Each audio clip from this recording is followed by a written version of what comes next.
I think when I was young, when I was a teenager, I loved to travel. I had an obsession with traveling, and I think that the camera became a sort of passport, a way to explore the world and to try to understand the world that I hadn't grown up with.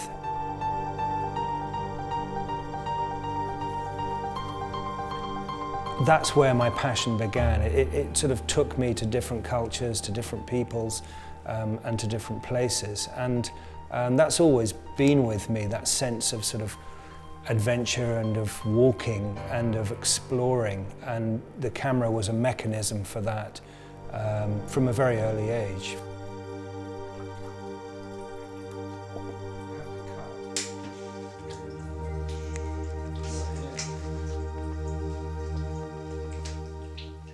I'm Stuart Franklin.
Magnum had an enormous role in my life and work. I mean, I've been with Magnum for nearly 30 years. There's an awful lot of time, and it's kind of a family, and it's a cooperative. Magnum began in 1947 really to try to sort of promote the idea that we, the photographers, own our own copyright. We own our own work, and that's very important.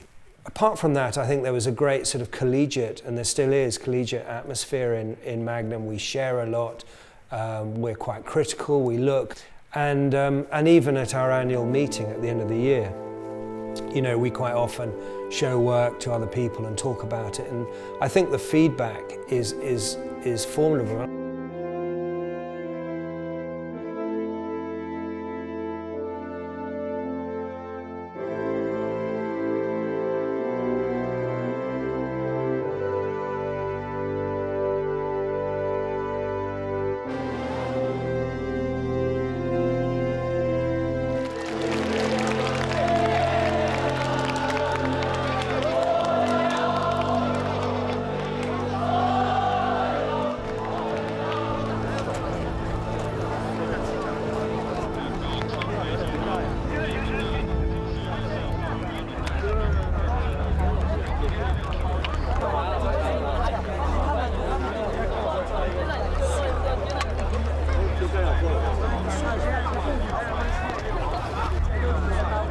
We had a very sort of charismatic editorial director in Magnum in New York, Bob Danin, and he and I remember having quite a few discussions about the sort of emerging situation in China, and it was quite clear to anybody who knew anything of Chinese history that to oppose the government in the way that the students and workers were at that time was pretty significant news.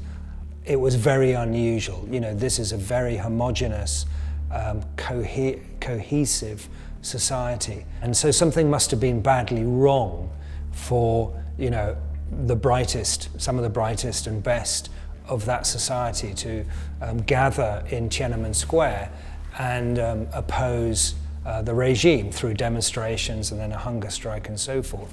So Bob Dan in Magnum asked me to go and to try to cover the news.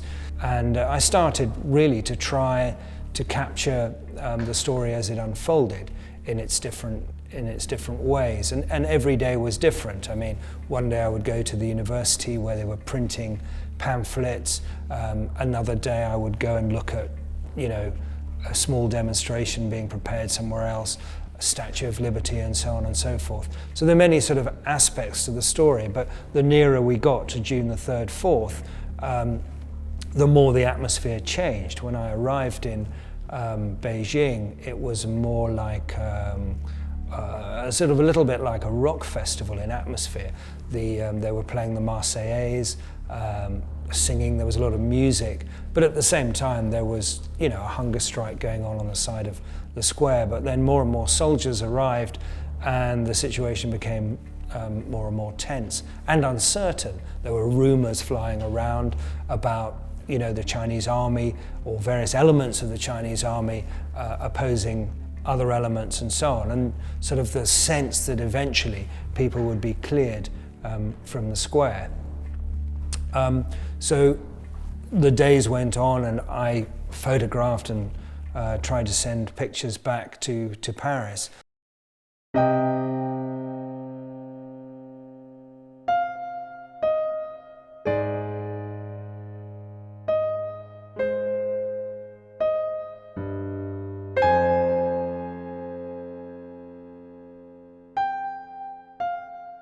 I suppose the most instructive were the work I did during the 1983-84 famine, where in Sudan and Ethiopia, where I really understood how difficult it was to communicate the very complex crisis that was happening in Africa at that time using photography. It was very tough to it's all very well to take one photograph that tells the story about somebody suffering from famine. It's much harder to tell a bigger story about why a famine is happening, what's happening there. There was no shortage of food in the Horn of Africa at that time, but it was all being diverted to the Ethiopian army at the time. How can you tell that story coherently as a photographer? So I sort of had to deal with challenges like that. I think the other thing I learned in covering war is that I'm not this kind of brave, courageous photojournalist as many of my colleagues at the time were. I just got very, very scared in quite difficult situations. It is awful, to put yourself in harm's way in that way, and a lot of my colleagues were just extraordinarily tough and brave. I also learned that a lot of the most powerful images of conflict come not from the front line, not from being at the front line, but perhaps being a few feet back, a few meters back, and looking at how the women and children are coping, how the families are coping, how people are coping at a time generally of tragedy. 北高联常委并请北大、人大、北师大、清华的领队同学于7点30分前到联席会议接待处。北高联常委请到纪念碑东北角联席会议接待站集合，并现在刮风了，请大家不要乱，把自己帐篷都支好了，不要让它。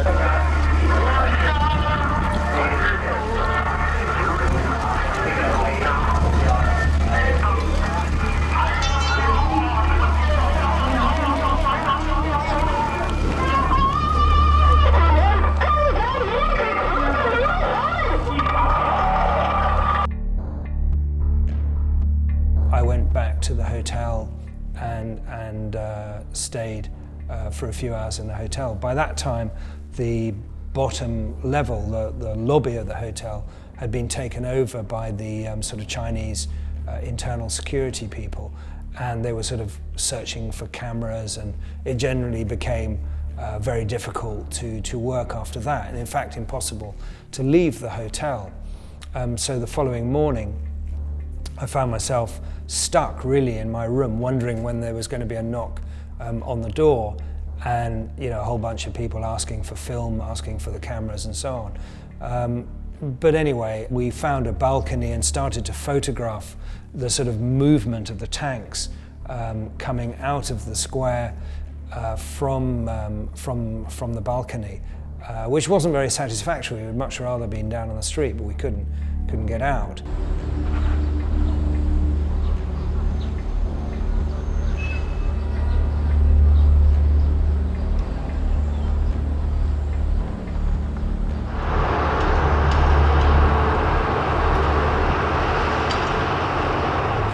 And I tried to sort of photograph everything as it happened. There was a row of students facing off a row of soldiers at one point, probably at about 9 o'clock in the morning. They were dispersed, and then the tanks sort of forced their way through the students down towards almost just below my balcony where I was photographing.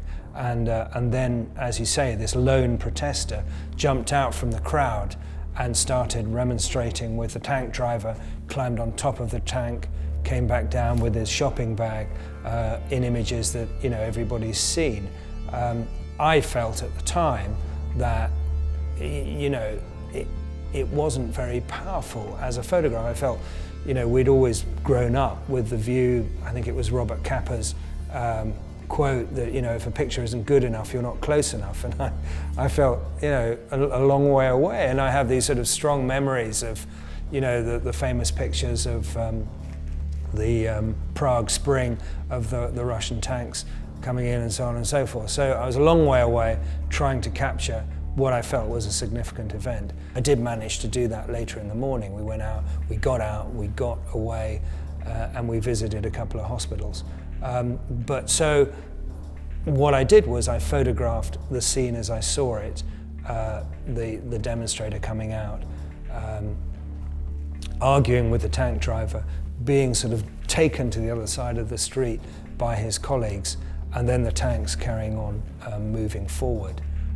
So that's how that sort of morning happened.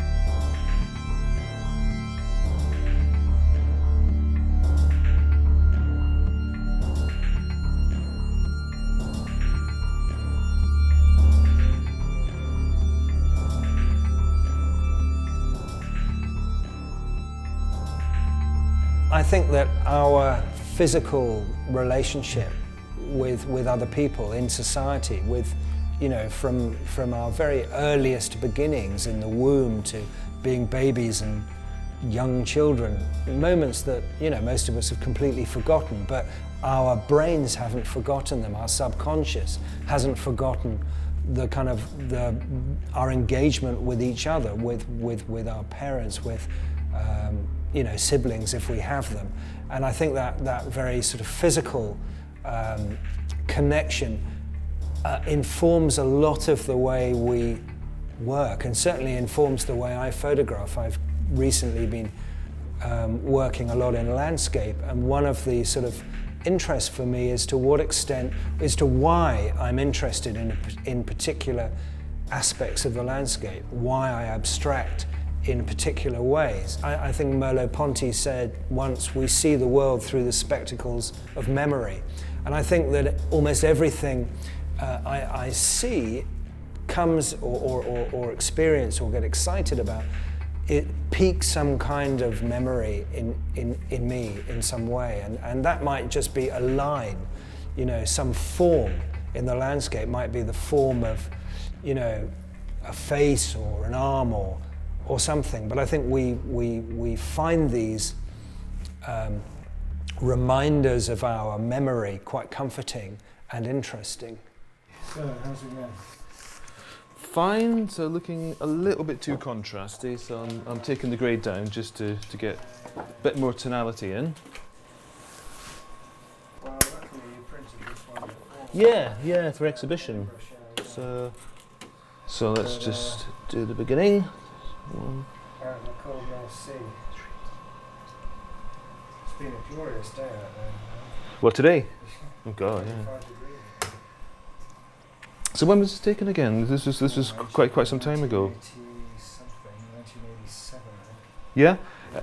And this was a sort of corporate job, or? Yeah, it was a calendar for an oil company. Of course, the other thing is you're shooting on film, and so there's no preview. Okay, so just a little bit burning in on the left-hand side.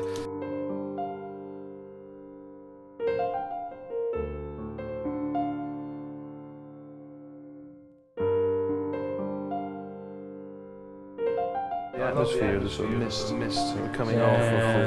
You've worked that really well, as ever. But, Fantastic.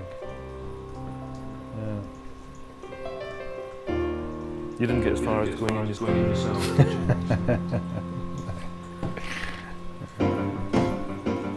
How's that looking? I think, well, you should never judge under red light, but I think it might just need just a bit more density.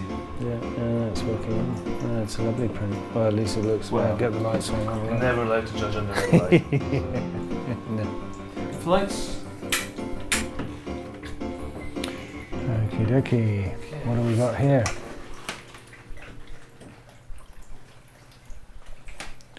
Yeah, that's good, isn't it? It's looking good. And the Edinburgh stuff looks so good on the wall. A contact sheet, literally speaking, is when you put, a strip of negatives in contact with a piece of photographic paper, burn the light through the negatives onto the paper. That's, it's the strict order of a roll of film. I took a much sort of broader view of what a contact sheet should be, and that is really a sort of more or less narrative sequence of photographs around the particular event, which was the protester jumping in front of the tanks.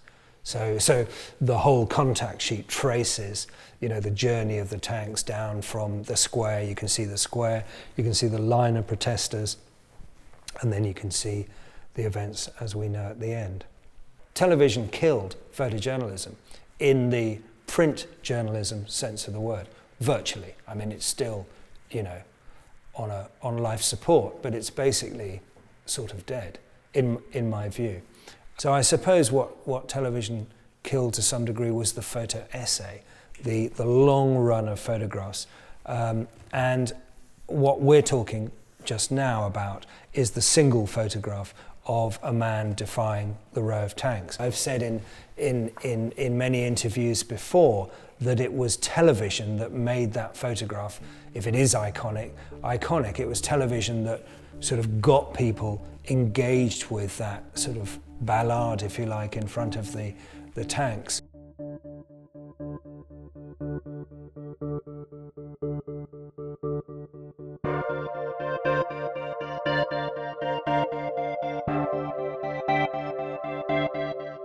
And, it became symbolic. The still photograph, the photograph I took and 2 or 3 other people took, became almost a sort of a souvenir from the television footage. It became a symbolic thing, because I think what we always have tried to do, anybody that's photographed in the news is very complicated, is to sort of crystallize in one photograph something essential about the event or the day and so on. And I think what really drove it to become, if you like, a famous photograph was the initial coverage it got on television. The BBC were in the building, I think CNN were in the building. I can't remember which crews were there, French TV. But and then I remember Magnum ringing me and saying, "Did you get this or that?" And yes, I got that photograph.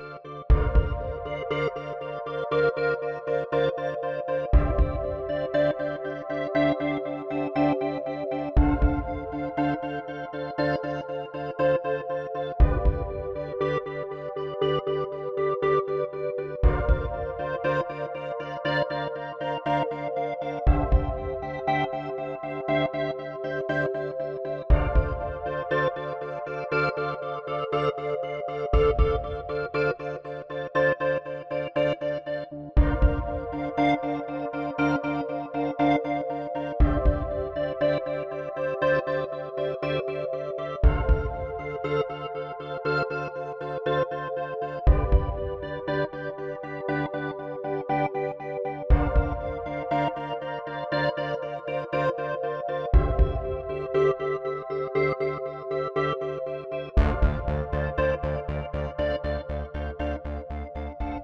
interested as a photographer in capturing the relationship between man and nature. Man is part of an evolving, changing species. Homo sapiens, changing all the time. Probably I see mankind as becoming more and more sort of powerful in determining the future of the planet in perhaps a way that didn't exist 500 years ago. So I suppose, you know, it is within our power how the planet will continue to sustain itself. So The Time of Trees was the first book I published, and it started in Malaysia, and I went to Sarawak, you know, half of Borneo if you like, and I was just completely shocked by the extent of rainforest destruction.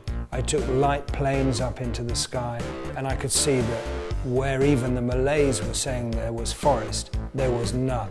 It had been felled, and you could hear and see it all around you. And at the back end of that, people were suffering from flooding, from all kinds of problems caused by the rainforest destruction. So I wanted to sort of continue to look at what man and nature.